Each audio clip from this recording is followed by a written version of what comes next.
Okay. Today, to start with, what I want to do is share with you a Viz tool, another self-guided visual thinking tool. I want to share with you a technique I use to uh, create my daily tasks, to keep myself on track. And I do this every day. It's, of course, a mind map. If you're at home and you want to follow along in your sketchbook, this is how I put together my daily to-do list to make sure that I'm accomplishing those things I need to accomplish in my weekly, monthly, 6-month action planning that I do with my life.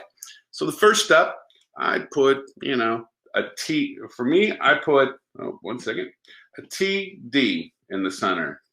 To do, just like that. To do, I put a date on it. We'll put the date today, 09/20. That's it. That's the first step. Then I break it up.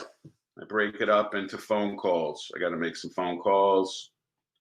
I put the phone calls. You'll see that I use this mind map like this. We'll say I'll call Paul. I'll call Ted. I'll call Amy. I put those down. I put together the number one thing I'm going to accomplish today. This is usually a hard thing, something that is more difficult. The one thing I need to get done. Usually put that first thing in the morning. So this could be, I have to write something. I have to write a doc, first draft, some kind of something that takes a lot of energy, that takes a lot of focus. I want to get that done first. But my number one thing I want to get done, got my phone calls. Then, as we know, we also have reviews, right? Or emails we have to send. So emails, I put emails down. I list those emails, just the important ones, because sometimes emails can slip, right? And this allows me to only have to do my emailing maybe twice every day. I try to stay off emails as much as possible. Focusing in on certain times of the day, morning and then evening, to catch up before I step into family time. I may have some specific tasks that I'm being asked to do. So I list those tasks that are requests that I have. Again, I'm using a technique where I write those out, but you'll see I'm putting circles. Instead of arrows, I put little lines with a circle. The key thing here is when I call Ted, I fill in that circle right there. It's done. Ted's been called. We're good shape.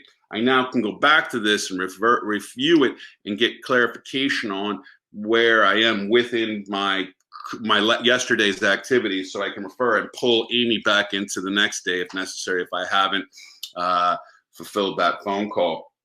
This is my technique for putting together daily tasks, literally probably thousands of pages at this point, but it's highly effective, keeps me on track. And I think one of the things that's so critical in all this is that the ability to put your hand down, and draw it out sticks it in your brain more. So that process of writing it down, putting it on paper is what's going to help move you forward and help make it stick in your mind that this is something to accomplish, that this is important. I don't put everything down that I need to accomplish or do. I only put down those things that are of importance and critical nature to accomplish. Those things that don't make it or don't get done in the day, move to the next day's to-do list. And I may, in some cases, for instance, I have to write as one of the number one things. I may put in the subject here and do another separate mind map that helps me understand and think through what it is I need to write. So let's say I'm writing about women empowerment. That's the subject, right? And I'm going to then have to outline what am I trying to accomplish. I'm going to give an example story. Norma, the potato queen Simpson in Zambia. I'm going to use her as my leverage, who is somebody who did a phenomenal job growing a half hectare of land into 10,000 tons of potatoes she's selling a month now.